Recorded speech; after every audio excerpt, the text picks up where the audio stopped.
Right, now we're on. So, good afternoon, guys, and we're nearing the end of the PD session. Some of you, this may actually be your last one, so congratulations, I'm not sure. Just a heads up on this particular presentation and the one at the end of the month, they're the same. So if you still are attending this and you intend, or you were planning on attending the one at the end of the month thinking that it's a different topic, it's not, so make sure you look for something else. I believe March, there's a different topic. What we hope to do is to cycle new topics for you guys that have attended certain ones this year, next year, so there'll be another opportunity for you to complete a survey and offer some ideas for next year. And I want to commend everybody for their commitment to this year. The hope, and at the beginning of the year I explained that the hope was to continue your growth and your understanding and your learning for the students that you work with. And if you're better able to support them and you're better able to help them get to independence, then everybody wins in a sense. One of the most popular topics was autism when we surveyed everybody. One of the most popular topics was autism, and one of the most popular presenters is here with us today, and that is Debbie Gerard. So welcome, Debbie. Debbie is a behavioral consultant for the district, so a lot of you are already familiar with her, but in particular, her presentation on autism was one that was highly regarded and requested, so here she is today. And again, we'll be doing something exactly the same, more or less, at the end of the month, so make sure you don't attend both thinking that there's something else. Debbie, I believe, some folks here today walked over already and has introduced her, said welcome and good to see you. So I know she's a popular presenter for us. And Debbie, thank you so much for offering your expertise on autism and a different perspective for us who encounter kids and work with kids on the spectrum or with autism, because so much has to be understood in supporting those students that do have autism or students who are on the spectrum. And this is a very eye-opening presentation. I was here earlier, and if nothing else, you'll come away a little more empathetic for students that we want in our building, students that want to be able to learn and interact with their school-age peers. And this is a perfect alternative and option for them if they're able to do that. So some of what Debbie's going to provide gives you some insight, how to support them and that journey for them. And without further ado, I'm going to welcome Debbie Gerard. Thanks, Debbie, again. And thank you guys again for your commitment.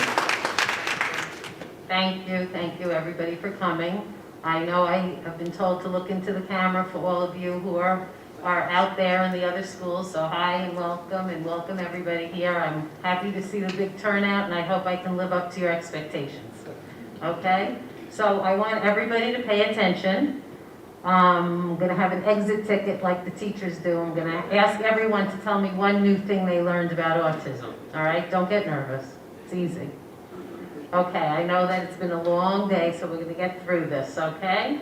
So we're going to start with, many of us are personally touched by autism. I know that many of you know me. I've been in the district since 2005, and you know that I have a nephew on the spectrum. He's now 30 and graduated college and got a master's degree and is living with his girlfriend. People are happy now when their kids live with other people, not back in the day, oh my God. But he's doing really well, but it took a village. It took my entire family, and many of you know the story, to get him to where he is today. So many of you are personally touched by autism, whether it's your family, a neighbor, somebody you grew up with, and just with the job you do every day. So we have to keep in mind what a struggle it is for families and what they go through as we hear all of the things we're going to hear today about autism and things you already know. So it'll just be a lot that you already do know. So how it all began for me. That's me in 1982.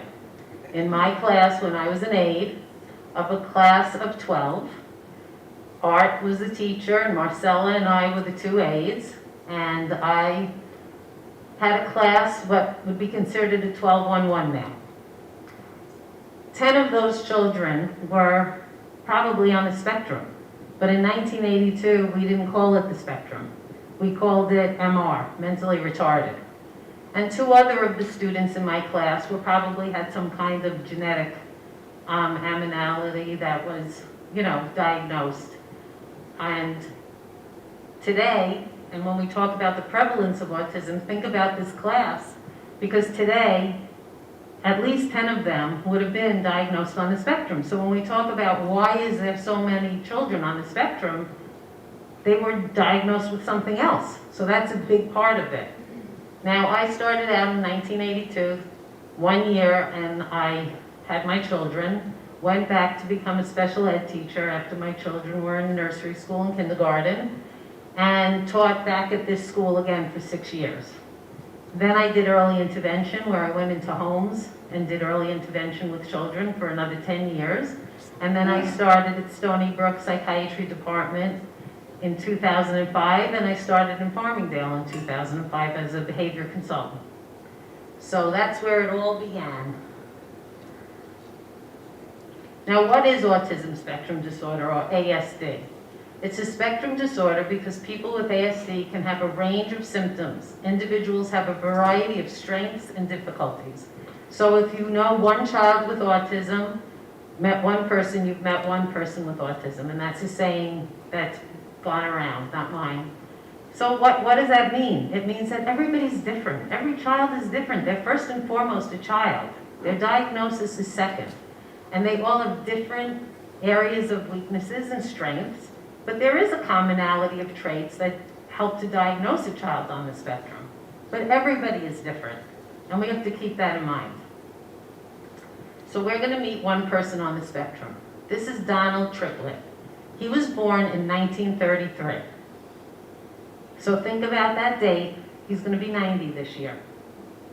So in 1933, Donald was born, and he became known as case number 1. He was born in 1933, and at the age of 3, his parents were told to put him in an institution. They did, but they couldn't live with themselves, and after a year, they took him out. At age 5, he saw a doctor, a psychiatrist named Dr. Leo Kanner, and he brought autism to attention in 1943. So keep in mind the dates when we're talking about how long this goes back and when autism was first known. So Leo Kanner was a psychiatrist who saw similar traits and began to see a pattern with children. And Donald's parents kept him home and educated him. And before we go further about Donald, let's know, how did the term autism even come to be? The term autism comes from the Greek autos, which means self. And this was first used by a Swiss psychiatrist, Eugene Buehler, who used it to describe people in their inner world with schizophrenia. But Leo Kanner took the term and applied it to what he saw was the inward self-absorbed aspect in children that he was calling autistic. And years ago, think about what autism looked like in the institutions that they were placed in. They would sit and spin and, be self-absorbed. They didn't have any interventions. So Donald Triplett, what they saw with him was he had savant abilities. He could do music, like repeat a song, play it on the piano. He had rapid mental multiplication. Some of you work with kids that can do math in their head. He was able to do that. He had a high interest in numbers, letters, and U.S. presidents. His language was unusual. He didn't play with other children. He had difficulty eating. We know a lot of our kids have difficulty eating. He was spinning blocks, pans, and round objects and had meltdowns, and echolalia, which many of you are familiar with that term with the speech therapist, repeating terms that he heard. Now, looking at all of these behaviors, we're going to see where Donald ended up when his parents pulled him out of the institution. But had he remained there, he would have remained in his own world, and he would have remained spinning blocks, pans, round objects. He would have just been, no interventions would have been given to him. He stood on tables, he put food in his hair, he chewed on paper, he repeated 15 words that he read from the encyclopedia, he communicated only when he needed something did he interact with his family. And he categorized Time magazine by date of publication. And I put that in there because even back in the 80s when I was working, kids on the spectrum didn't have access to the computers that they're obsessed with now. So they needed things like categorizing Time magazine or looking at train schedules or looking at weather patterns in the newspaper for their obsessions and things that they liked. Now the kids are all hooked on the computer. Well, Donald, because of his parents and because of the small town that he lived in and he had wealthy parents, he went to high school. His mother got him in, probably elementary school, it didn't say in the article, but he graduated with college with a degree in French from a college that wasn't even in his town, so he went away to college. He worked in a bank in a small town that was owned by his family. He learned to drive and eventually traveled. So this small town took him in. Everybody knew his name. When he worked at the bank, he had socialization. They invited him for dinner. This is small town, 40s. There's a documentary on PBS, if you look at it, and the town still embraces him and he's 90. If he had been left in an institution, would he have ever accomplished any of these things? No. But even if he didn't go to college, if he'd only worked in a supermarket, whatever he became because of his parents and because they worked on these skills with him and didn't leave him to do nothing. Now, there's a book about him if anybody's interested. It's called In a Different Key. Karen Zucker, the woman, she has a son on the spectrum and she's the one that wanted to find him. And she researched and found him and met with him, and they have a documentary with her partner, John Donovan. So if anybody's interested, I recommend either Googling the TV program, the documentary on PBS, or watch it or reading the book.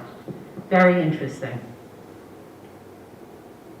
So we're going to talk about special education now. We talked about Donald in 1933 being born and that he's going to be 90, and he was autistic. The law for public education, special education, did not happen until 1975. Think about that. Before 1975, for you older people that are my age, you can relate to this, there was no law for them to go to school. They could just be home. They were home. And then in 1990, they passed least restrictive environment, which means that the students should be in the environment that most matches their abilities. So we have 611, we have 1211, 15, ICT. So there are many different settings that the school offers, and the child should be in the least restrictive environment. So is that making sense to everybody that you work in the school and you know the different environments? So think about how far we've come. They weren't even going to school, and we provide all of these choices and settings for them now. So many people often think we don't do much. New York State, Long Island has really good special ed services compared to what you see in other states. So before 1975, the government had no requirements on schools to educate those with disabilities. Most children were kept at home, or the family had to pay for private education. Who could pay for that? I shared with you when my nephew went away to that private school, it was $100,000, and my family all chipped in with my sister. The school district gave her $20,000 towards it. You know, if he hadn't gone to that special ed school, I don't know what would have happened. Many schools had laws excluding students from even attending that had physical or intellectual disabilities. How many of you attended the 6th grade assembly last week with the man? Okay, how many of you are familiar with that assembly? He's been here before. Okay, so it's a man who's, I don't know, how old would you say he was now, 60? Yeah. So he was around 60, he was born with legs that were shorter, and he does an assembly for the kids, and he's on his prosthetics, and he talks about how he was born, and he talked about the fact that he didn't go to school. His mother had to fight for him to go to school. His intellect was perfectly there. His legs had the problem. He was in a wheelchair before he got prosthetics. And he said that his parents, their doctor told him to put Yes. in an institution. Yes. And they said no. Right. So it was just reminded to me that he said that his parents were told to put him in an institution, and they said no. So thinking about these things, it's pretty incredible. It really is, that these people were at home or in institutions. So here I just wanted to give some examples of how far autism has come and people being aware of it. There's Rain Man, which was the original movie that everybody saw, with Dustin Hoffman and his savant abilities of counting. Atypical on Netflix, I highly recommend. It's about a boy and his family. He's high functioning on the spectrum. Temple Grandin is on HBO, if any of you want to catch that. Temple Grandin is somebody that's very well known on the spectrum. And Love on the Spectrum, I love. It's on Netflix. It's a US and an Australia version of young people, high functioning, looking for love. And they're matched up with, they work with a social skills coach, and they're matched up with people. And it follows their journey, but it really gives you insight into how they think. I love that program.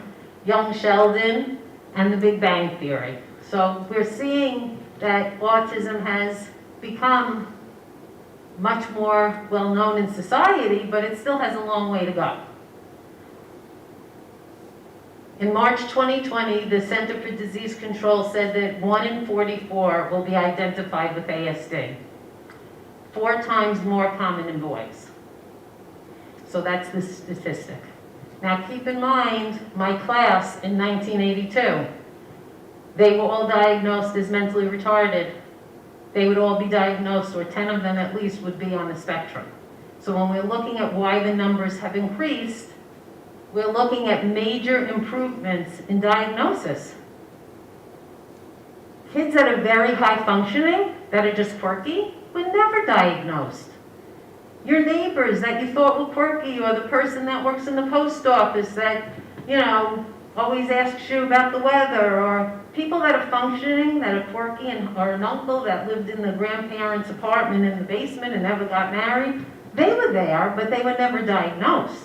They're being diagnosed today, which adds to the amount of people being diagnosed. The other thing is, years ago, people on the spectrum didn't get married, high-functioning people. They were a little, quirky. They were all meeting each other on the internet. They're getting married.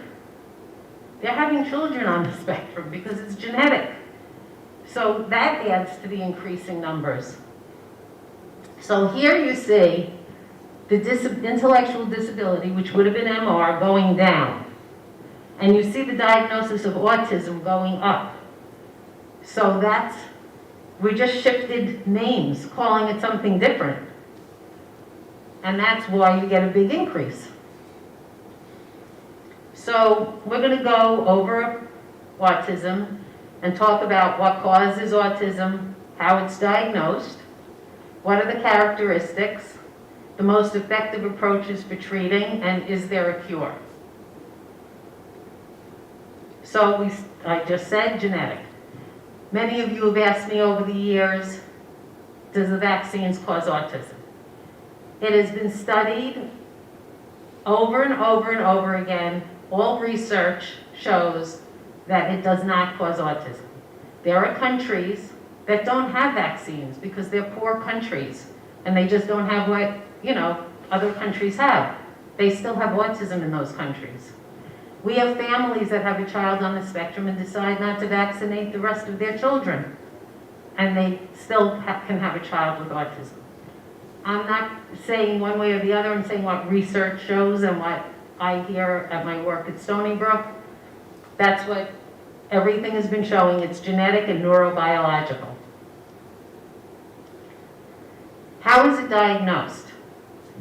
There's no blood test. There's no scan of the brain.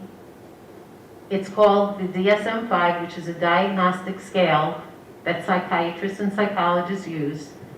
And it's based on criteria and interviews with the family and observation. Oftentimes teachers will get something to fill out. So it's impairment of social interaction. You have to be poorly developed social skills. An impairment with communication, which is difficulty with expressive, saying, getting things across expressively, or receptive, understanding language. And restrictive, repetitive, and stereotype patterns of behavior. So these are the 3 criteria that must be met to get a diagnosis on the spectrum. And then it's the level of the severity. So we used to call it Asperger's. We used to call it high functioning and low functioning was often used. They did away with that. As with everything else, they changed things. So now it's levels. So level 3 would be requiring very substantial support. That would be like your 611 students. Level 2, substantial support, and level 1 would be requiring support, which would be the higher functioning kids. So these are the terms that they use. I find that Asperger's still has, and the people on the spectrum still go with Asperger's because it describes a certain subset of people on the spectrum very accurately, but this is what they're calling it now. And within autism, you can have comorbidity, which means along with autism, you can have other conditions just like any other person. But we do see a high incidence with autism of intellectual disability, anxiety, OCD, and medical issues, seizures, allergies, attention deficit, gastro problems, and sleep disturbances. So many of you I know have students that do have some issues with anxiety and OCD and many of the medical issues.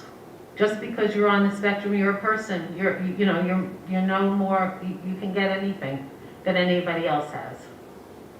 So what are the characteristics of autism? Repetitive behaviors, sensory, language communication, obsessive interests, social interactions, executive functioning, which is the mental process that enables us to plan. So we're going to talk about each of these.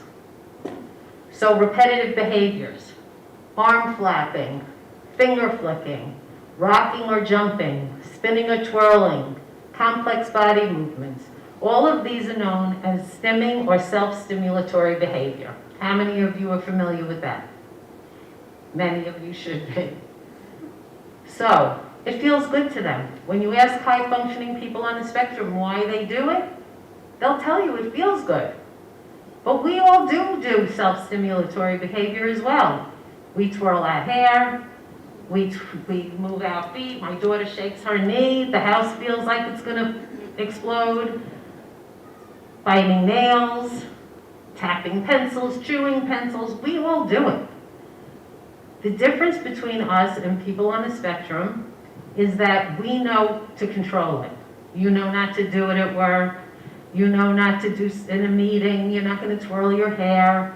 The kids on the spectrum don't have perspective taking. They don't understand how their behavior affects how others view them. So they're just going to do what feels good to them. And how can you compete with what feels good? So we do as educators, we do as parents try to find something that looks more appropriate, that won't look so different out in public, but oftentimes it's just too hard to compete with those behaviors. The next is sensory. Who can find my student on this rug? Anybody see him? He's in a blue sack with a zipper. Can you see him? Here's the zipper. Okay, well this guy loves, the OT provided this stretchy bag. He loves that. For some reason, it just calms him. So after he does his work, he earns to go in there, and then he gets out, and then he does his work, and it's like a reward. First you do the thing you don't want to do, and then you get to do the thing you want to do. Obviously, he's not doing it all day long. You know, it's the intervals are bigger, and he's not in there all day, but that's something that makes him feel good. I discovered weighted blankets. Has anybody slept with a weighted blanket? I can't sleep without it.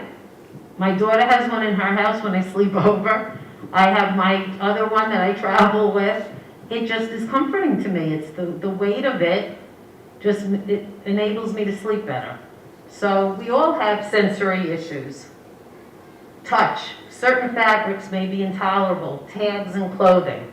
Have any of you students, asked you to cut a tag out? Have you cut a tag out of your clothing?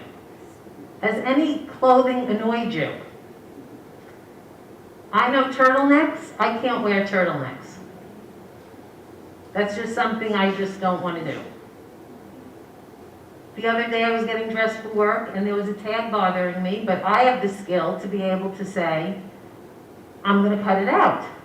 Or if something just doesn't feel right for me one day when I'm getting dressed, I have the skill to say, I'm going to change my clothes, I'm still going to be on time, and I'm going to do it. Our kids don't have those expressive language skills many times to say, this tag is bothering me. Or these pants just don't feel right. Or the sock line on my socks is bothering me, and they don't know how to move it to feel better. So then we see behaviors. Taste. How many of you see your students eating the same thing every day and you cannot believe it? Well, issues with food are a big one with kids on the spectrum. But parents, sorry, that's okay. But parents are so happy their children are eating anything. What do you want for your children? You want them to eat and be healthy. They're so happy that if it's a dry bagel, they're going to send it every day just to know that their child ate. And to change that child to incorporate new foods into that repertoire is so much work that maybe they just don't have the time or the wherewithal to be able to work on that. So when we see our kids eating the same thing every day, let's be a little bit kinder and go, at least he's eating something, because that's what his parents are saying, or her parents. At least they're eating something and they're getting some nourishment. Then we have hearing. Many of the kids are affected by hearing things that we don't even hear. They can hear something outside, garbage trucks or the fire alarm, the fire station going off. That's distracting for them. Sight. Overly decorated classrooms sometimes. When we're mainstreaming in elementary school, we mainstream a student into, let's say a 12-1-1 student into a class for a period a day. We may take them into that class to see it several times before they attend it so that they can get used to seeing those different things that they've never seen before, or else they're going to come in to learn, but they're going to be busy looking all over to see the new things that they've never seen before. And smell.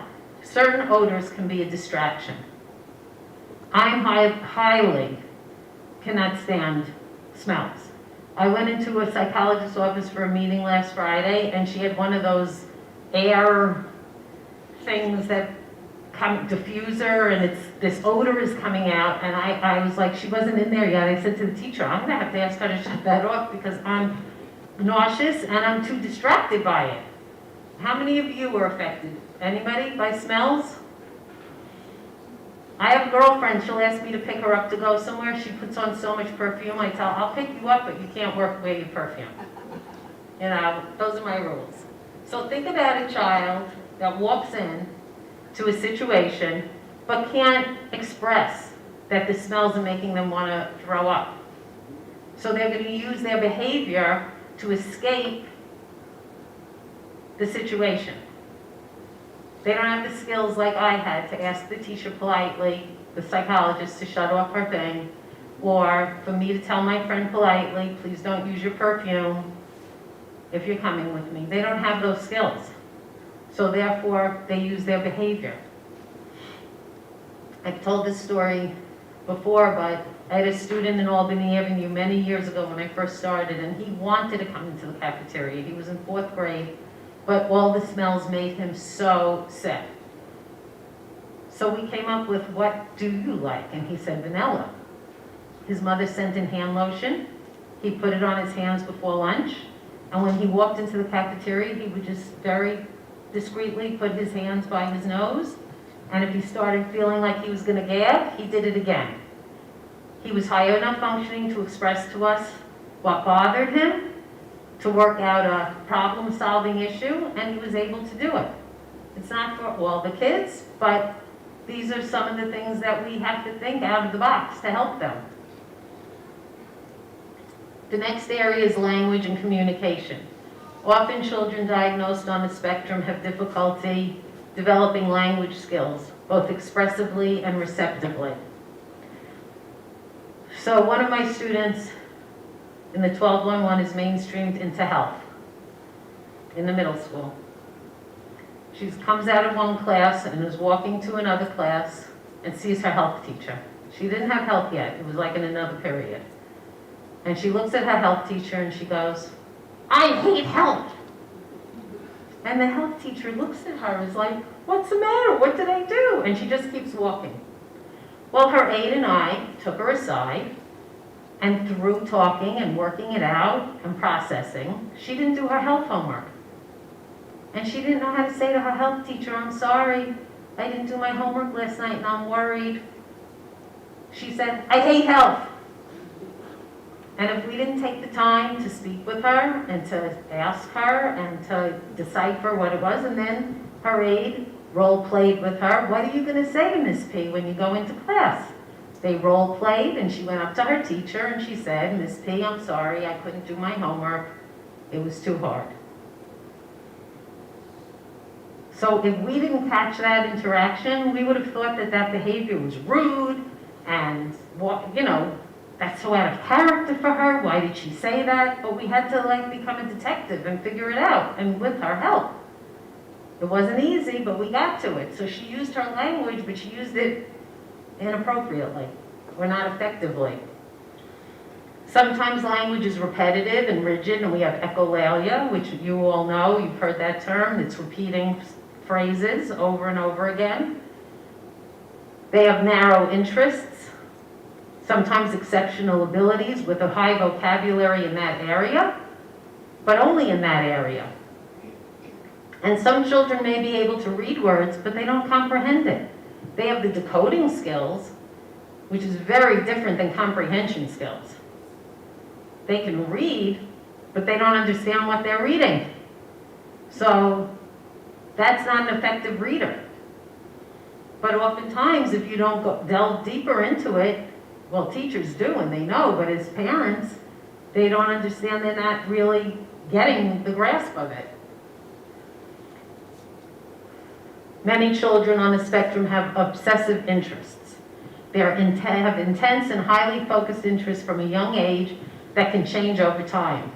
I don't know if it's true still, but Thomas the Tank was very popular back in the day. All the kids were obsessed with that. Specific topics in history, cartoon characters, volcanoes, you name it, they can have any interest. So that's an area that we see. And social interactions are difficult for them. Many of you students go to speech therapy during the day, and they work on pragmatic language, which is used for social interaction. So they may have language, but they can't use it socially. So I'm thinking of one student I have in the middle school who's a very high-functioning girl, and she does well academically, but her pragmatic language is very difficult for her, and social interactions are very difficult for her. And the girls today are very difficult.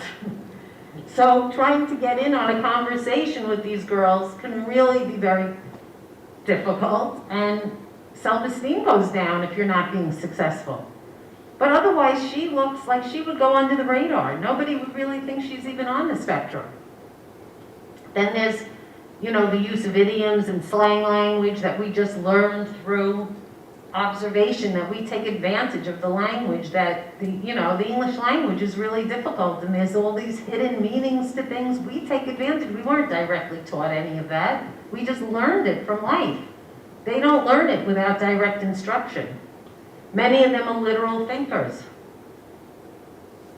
They just hear what you say and take it literally. Often the use of volume, tone, and intonation are difficult. Have any of your students speak differently? or they speak in a high-pitched tone, or they speak very loudly or too quietly that you can't even hear them. They have problem-solving difficulties and difficulties expressing emotions, and like we talked about before, perspective taking. I think you all can agree that when one of your kids is having a meltdown, they have absolutely no understanding that how their behavior is affecting others. So when we go back to the literal thinker, I had a student who was in the car with his parents on the expressway, and those big signs lit up, and it says, "Don't drink and drive," and his father was drinking water out of a water bottle, and he starts screaming, "Dad, you're gonna get arrested! You can't drink and drive!" Well, that's a literal thinker. He didn't have the hidden curriculum, that means alcohol. He drinking, he sees his father drinking, if the sign says don't drink. Makes sense, right? But we understood the nuance under it. These kids don't understand that. They don't understand things like under the weather. I'm feeling under the weather today. They don't understand a penny for your thoughts, or we're making mom a surprise party, don't spill the beans. They're visualizing in their head beans being spilled. So we have to remember all of these things. I'm not saying all the kids you guys work with have this, but if you know your child's a literal thinker, you really need to keep that in mind when you're saying something to them or they're trying to interpret something.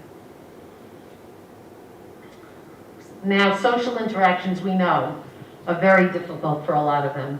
And sometimes it appears that they don't want friends, well, they're not interested, but they just don't understand, like I said about that student, what's going on. Sometimes social interactions are too stimulating to them. Many of the kids like to just go out and walk. I personally don't see anything wrong with that if they're happy. They're calming down, they've been paying attention in their classrooms, whether it be elementary school or the middle school recess. Why not? We all do things to relax. If that child needs it, in my opinion, but if they're crying out that they want a friend, then we have to help them to make those social connections. Many of my kids just are happy to go out in elementary school and pick up acorns. And if there's someone else that wants to do it with them, great, but if not, they're happy. And then we talked about executive functioning. Students may have difficulty with the skills like planning, staying organized, sequencing information, and self-regulating their emotions. So staying organized is a huge thing, and kids in the elementary school, sometimes it could take until January for them to follow the routine that's happening every single day, and you wonder why. But their executive functioning skills are not there, so we give them visual things to help them, a visual schedule, unpack, hang your coat up. The kids in the middle school, the 6th grade wing looks like a mess in the beginning of the year to begin with, because all the kids are learning. But that's hard. The morning schedule, what do you take to the morning classes, what do you take to the afternoon classes, all the binders. So some characteristics can also be not remembering things, unable to follow routines. So many of the students I know in the middle school still don't know their schedule. And they rely on many of you and say, where are we going? And then you have to say to them, where do you think we're going? Let's take your schedule out. Let's look. Teaching that independence and that skill of taking out, your schedule. Many of them lose their possessions. I think there are tons of coats right here in the front of the room. And behavioral outbursts. Because if you don't have executive functioning and you're feeling frustrated, you're going to have an outburst. You're going to get frustrated. So what interventions are there? Early intervention happens between birth and 3 years, and families are entitled to services, get an evaluation by the county. Then it's 3 to 5, which is considered preschool. And there are preschools, special ed preschools, or preschools that you can have what's called a SEIT, which I was, a special ed itinerant teacher, where you go with the child to nursery school as an aide. But I can't say enough about early intervention. If you see a relative, a friend, your own child that's having difficulty, don't wait. The most important thing, whether it's a speech delay, not necessarily autism, anything, whether they need OT, PT, a speech delay, do it early. ABA is another strategy, applied behavior analysis. It's a highly structured instructional technique. Life skills, there's functional academics, vocational preparation, higher education when appropriate. Then we have our positive behavioral supports. Many of you use visual cues and visual schedules and first, then for students. Social skills training and classes, OT, PT, and meds. And above all, there is no cure. Interventions just limit symptoms. So when we talk about that, let's think about Donald Triplett that we met in the beginning. His symptoms lessened. He was not cured. There is no cure for autism. The symptoms decrease with interventions. If there is a child that is cured, they were probably never on the spectrum and were misdiagnosed. And when you hear about these actresses that go on TV and say that their child was cured, either they were never on the spectrum or their symptoms got better, which is what we want. We want their symptoms to reduce. So I'm going to end by saying to all of you that work with kids on the spectrum, everything you just heard about what drives them and what's happening with them, with their neurobiological disorder, is the top of the iceberg is when you see the aggression or they're running away or a meltdown. But what you need to think about, which is all the things we talked about, is what's under the water. Their sensory issues, their communication difficulties, their social difficulties. These are all of the things that are creating the behavior. And that's what we're trying to do, is to help them to gain skills so the challenging behaviors don't occur. So when we're working with the kids, we have to keep all of this in the back of our mind. They're not doing it on purpose. They're trying their best. We're trying our best. I know it can be very frustrating, but I applaud all of you that you've chosen to work in this field and that you come in every day fresh and ready to do it again, because the kids need all of you, and without all of you, they wouldn't make the successes that they do. So thank you for coming. I hope you learned something new, because now I'm going to ask you. We have a few minutes, so first I'm going to ask if anybody learned something new about autism. Yes, wait, I have to come bring this book. Meet me. Okay, you learned the I have to repeat it for the people. You learned the term echolalia. My son does that. Okay, your son? He was originally diagnosed with Asperger's years ago. Uh-huh. He still to this day is the one he does that. I never knew there was a term. Oh, okay, so a mom who has a son who's 20 now, who does have echolalia, or did, he does now, and she just learned that term. Okay, that's good. But I'm sorry it took that long, that somebody, they didn't tell you.